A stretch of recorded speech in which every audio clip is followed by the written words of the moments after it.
जगामध्ये एकाच वेळी वेगवेगळ्या प्रकारच्या भूराजकीय घडामोडी घडताना दिसत आहेत. दुसऱ्या महायुद्धानंतर नाटोची स्थापना झाली होती. या नाटोचे एक एक बुरुज आता ढासळायला लागलेले आहेत. दुसऱ्या बाजूला इस्लामी नाटोची जुळवाजुळव सुरू आहे. जगात एकाच वेळी विविध प्रकारचे संघर्ष पाहायला मिळतात. अमेरिका विरुद्ध सगळं जग अशा प्रकारचा एक संघर्ष आहे. अमेरिका विरुद्ध नाटो, ख्रिस्ती देश विरुद्ध इस्लामी देश अशा प्रकारचे संघर्ष पाहायला मिळत आहेत. जगाचं जंगल झालेलं आहे आणि बळी तो कानपळी हा एकमेव नियम सध्या जगामध्ये लागू आहे असं दिसतंय. भारत अशा परिस्थितीमध्ये नेमकं काय करतोय?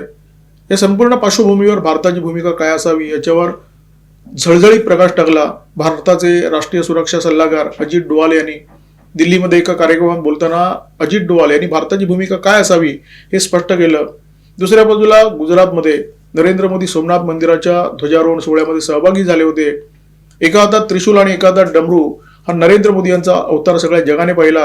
हा अवतार जगाला स्पष्ट संकेत देणारा होता.